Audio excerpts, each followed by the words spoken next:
I have really been enjoying doing these note breakdowns where I talk about fragrances that encapsulate a particular accord or scent profile, and in today's video we're going to be talking about 5 particularly beautiful fragrances that capture the nutty accord or nut kind of notes. These are 5 excellent fragrances from a variety of different price points. I have fragrances here that range around the $20 mark and fragrances that are more niche. So whatever your budget, whatever your preference, I'm sure you'll find something in this video. But if this is your first time watching this channel, hello, my name is Anya. I love fragrances. I talk about them here every single weekday, Monday through Friday. I also publish additional content on TikTok and Instagram under the username ANECHKAFRAGRANCES, and my particular passion also happens to extend to fragrance history. So if you're interested in fragrance history and you want to learn more about fragrance and beauty history alike, you can check out my podcast. It's called The Fragrance Report. I publish a new episode of this podcast on Spotify and YouTube every single Wednesday. And if you are also trying to be a little bit more mindful when it comes to your fragrance consumption, if you want a better way to track your fragrance spending, if you want an efficient way to track what's in your collection, I recommend you download my fragrance collection log and expense tracker. It's a downloadable spreadsheet available in my Stan store. So with that being said, I have here 5 fragrances. Are these all the nut-based fragrances I have in my collection? No, I actually do have more, but I kind of get overwhelmed when people talk about more than a certain number of fragrances, and I wanted to kind of like make this series kind of like a focused, concentrated version of this is what I think is the best in my collection at this particular time, and this is what I'd recommend. If you want me to do more parts to this kind of video, I absolutely will, but I feel like 5 is like the sweet spot for me currently to really dive into a fragrance and give you like a quick overview of the fragrance, what it smells like, my interpretation of it, without the video getting too long. So let me know, do you guys prefer long videos or short videos? I'd be interested to hear your feedback as well. So I'm going to dive into a variety of different fragrances in this video. We're going to range in terms of price. We're also going to range in terms of interpretation. Some of these fragrances feature the nut notes more prominently, others don't. When it comes to nut accords, I tend to be really specific. Not every single nut fragrance is going to be something that I gravitate towards. I tend to be really particular because I don't know what it is, but for my nose personally, I can appreciate a nutty fragrance, especially a nutty gourmand, but I often find it repetitive and I get tired of nutty fragrances rather quickly. Right now, as we're moving into the fall time, this is an accord that I've really been interested in revisiting, so that's why I wanted to do this video for you. But just so you know, these fragrances are all quite different. So they all look at the nut note rather differently. And that is partially because I want to show you some variety, but also because I don't want repetition in my collection. The first fragrance I have to share with you is the fragrance that actually inspired this video. This is Paradis de Sang Nirvana. This is a gorgeous perfume. I absolutely love this fragrance. It features the hazelnut accord very prominently, and I really love this interpretation. It's buttery smooth, almost suede-like in the way that it has like this kind of like velvety nuance to it that I absolutely love. But this is the kind of fragrance that I really become obsessed with for certain periods, but then I have to put it on a break because I can't like wear this fragrance a lot, like over a very long period of time without needing to take that break. And I find that to be the case with some scent profiles. Not that I don't love them or don't appreciate them, but sometimes I like to have some variety. And with this particular fragrance, I've been putting it on the back burner for quite some time, and now I'm ready to revisit it again. So this particular fragrance has notes of cognac, tonka bean, and myrrh at the top, a mid of cinnamon, hazelnut, and sandalwood, and then a base of vanilla and cashmere wood. Now, the way this fragrance is interpreted to my nose is that it's kind of like a very kind of sweet, velvety, well-blended vanilla with some hazelnut accents. It's boozy, yes, but it's not overbearingly so. And I would say this is a vanilla, sandalwood, and hazelnut kind of fragrance. The hazelnut here is not overtaking the entire perfume, but you can definitely smell it as like an undertone in the entire fragrance. This is a nutty gourmand fragrance for sure, but it's not overt in its nuttiness, which I love. This is an absolutely gorgeous fragrance. As you can tell, I have made quite a dent in this. I really love it. It remains one of my favorite nutty fragrances in this collection, and it's just so, so beautiful. So there's like a sense of refinement to it. There's a sense of elegance. It's very versatile. This is the kind of fragrance that I would be happy wearing for most of the year. It's not too sweet. It's not too nutty. It's not too boozy. It's just like the perfect, just right ratio of all those notes without making them too overwhelming in ways that would make this fragrance unwearable for the rest of the year, if that makes any sense. So this is not the kind of fragrance that you can just wear in the wintertime. This is the kind of perfume that you can also wear in transitional periods, but due to like the cozy nature of the sandalwood, vanilla, and hazelnuts, I naturally gravitate towards this fragrance. I crave this fragrance when it starts getting a little bit colder, so this makes it perfect for this time of year. So this is Nirvana by Paradis des Anges.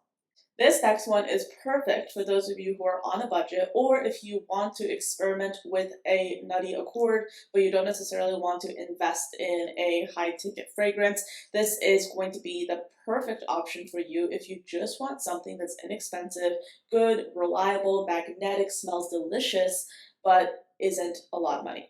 This is Cheirosa 71 by Sol de Janeiro. This is the fragrance right here. It's a body mist, but I consider this an eau de parfum concentration at the very least. It's a very potent fragrance, and as you can see, I have used this fragrance up almost completely. I don't really wear this fragrance anymore because this is a perfume that I was super obsessed with back when I was like in my hyper gourmand era, and that era has now subsided. I love this fragrance. I recommend this fragrance, but I'm less likely to wear this because it's a really sweet and gourmand perfume. So it's sweet, caramel, very, very sweet, but it's a beautiful fragrance. It can get you a lot of compliments. A lot of people will smell this on you. It smells like macadamia nut cookies. It's very overt and very intense when it comes to that gourmand facet, but it's just really delicious as well. If you love your hyper-realistic gourmands, this is going to be one to try. This was my favorite Sol de Janeiro fragrance for a very long time, and it probably still is because I just think it's one of their best. So this fragrance has notes of caramel, macadamia, vanilla, white chocolate, sea salt, and coconut blossom.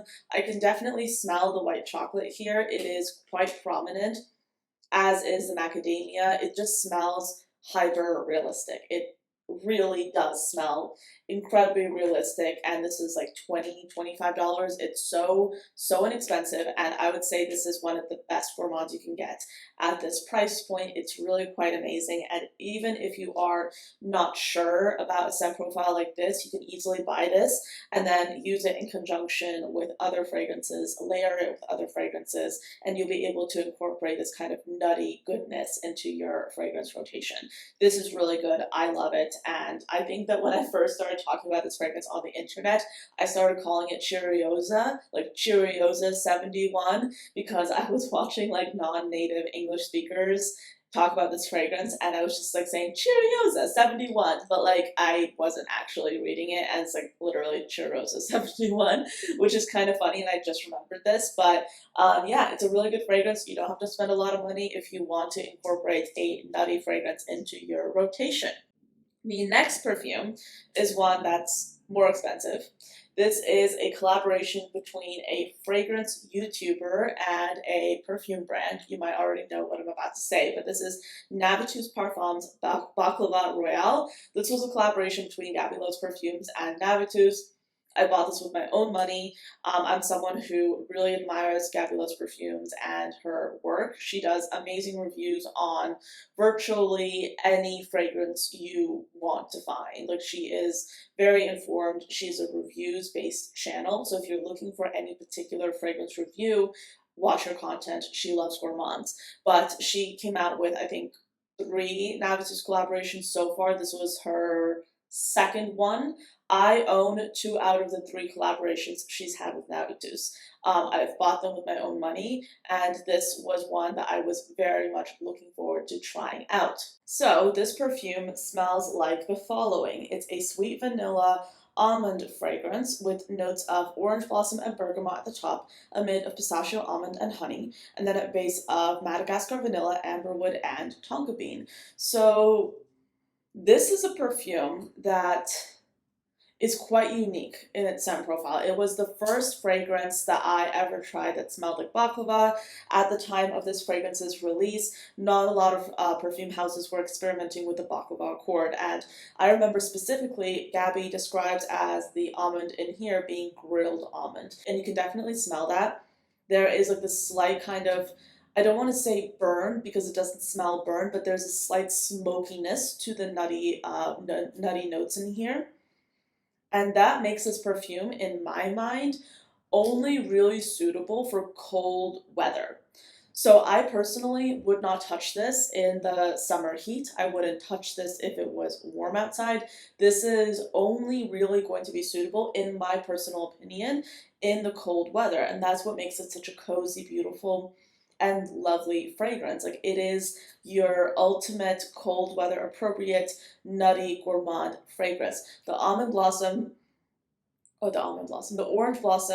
is kind of like an undertone here, but this is like a super nutty almond pistachio fragrance with a drizzle of honey. It's very gourmand focused, but you really do have to remember that there is like the slight smokiness from the grilled almond in this fragrance as well. So this is not going to be like a purely sweet, nutty fragrance like, for example, Nirvana from Paradis Descent. Even though this is a completely different take, this is hazelnut. This is going to be like a sweet but like smoky, nutty fragrance. So that's important to remember. You can definitely get a sample of this in their discovery set, and I'm sure, like, yeah, there are decanters available online that sell this fragrance. So this is definitely a try before you buy kind of perfume, because it is quite unique in its execution, and this is going to be for those of you who really want like a hyper realistic, nutty, gourmand fragrance. Next up is one of my favorite fragrances of all time. This is giving almond croissant with marzipan, like vanilla goodness. This is so, so wonderful. I remember I smelled a decant of this fragrance before it even launched, and I fell in love with it at that time, and I'm still in love with this. This is Une Nuit Nomade's Chemin d'Amande Extrait perfume. This is stunningly gorgeous. So let's get into the notes. We have notes of almond, wheat absolute, pure jungle essence, and conscious bourbon vanilla. This is a perfume that smells kind of like cornflakes, and I think like that's what the inspiration for this originally was. But after owning this fragrance, after wearing this fragrance a lot, this perfume to me just smells like an almond croissant, like the marzipan filling inside, like the kind of like the nuttiness that you'd get from a visual like that. It just smells like a gorgeous nutty croissant in like the best way possible. It's so, so, so incredibly beautiful. This is one of my top favorite fragrances in this video. Easy. Like, it's so, so good. Like, this is what I like in like a nutty fragrance. Like, I want a fragrance that has like a sweetness to it that's not too extreme in the nuttiness. This is gorgeous. Like, in terms of personal preference, like, this is like easily going to be my favorite in this particular video. Not that I don't like the other ones. Clearly you can tell I've enjoyed those, but we all are human beings. We all have our likes and dislikes, and I would say in terms of personal preference, this is probably like maybe like top 2 favorite nutty fragrances in my collection at the moment. Unfortunately, Une Nuit Nomade has suspended all shipments to the U.S. temporarily, and this is due to everything going on regarding tariffs, all the regulations. That's what my assumption is. I need to reach out to the brand representatives and kind of like get a handle on like how long they're expecting this to be and like the nature of it, because obviously I work with Une Nuit Nomade. I love recommending their fragrances to you guys. I have a code of the brand, so naturally this is disappointing, but it's definitely worth noting that not every single brand can survive the kind of like shifting regulations and these changes without making adjustments. Some brands are willing to cover the cost of tariffs, and that is absolutely amazing, but not every brand is able to do that, especially brands that are growing. And in this case, I think Une Nuit Nomade is still available at some US retailers, but I don't have codes with those retailers. The only code I had was with the actual brand and on their website, but if you are international, you can still use my code. You can still get their fragrances as usual, but that's just something I wanted to note. note because I was checking on their website the other day. I saw that and I was like, that sucks. But yeah, I still love this fragrance. I will still continue to talk about Une Nuit Nomade because they're an amazing brand and they're one of my favorite fragrance houses. So moving on to the next fragrance I have, this is woody, vanilla, versatile, but also has a lovely almond nuttiness, which I just love. And this is Orchidée Rouge by Sora Dora. So this fragrance has notes of vanilla absolute, caramel, almond milk, rum, heliotrope, elemi, Sicilian bergamot, cinnamon, benzoin, white musk, orange, and ylang ylang. In my opinion, I get kind of like a woodiness in the base of this, and I think that might be because of the cognac and the way it's executed, because it's kind of like this like smooth, luscious kind of like note that envelops perfectly with the vanilla. And there is a kind of like a nutty undertone here. This is for those of you who want to experience the nuttiness in a fragrance, but you don't want anything that's like so overt, like Baklava Royale or Churros 71. You don't want anything too literal, but you want like something that has an undertone of nuttiness. This is absolutely gorgeous. What I love about Sora Dora is that they come out with fragrances that contain gourmand notes and scent profiles, but they still smell like perfume. And in this case, this is epitomized fully in this particular fragrance, Orchidée Rouge. It's absolutely stunning. Yeah, it's gorgeous. I do have a code with Sora Dora. It's Anya 10, and you can also use that code on their Discovery set, which I highly recommend if you want to try not only this fragrance, but the rest of their fragrances. They have some really beautiful options. But yes, Orchidée Rouge by Sora Dora. This is the final fragrance I'm sharing with you here today. But yeah, those are all the fragrances I have. Let me know, have you tried any of these fragrances? If so, what were your thoughts? What were your opinions? I'd be curious to hear your thoughts in the comments below. And also, if you have any recommendations for nutty perfumes that you would recommend we all try out, definitely leave them in the comments. I'd be curious to hear your thoughts and opinions. But of course, thank you for watching till the end, and I'll see you next time. Bye!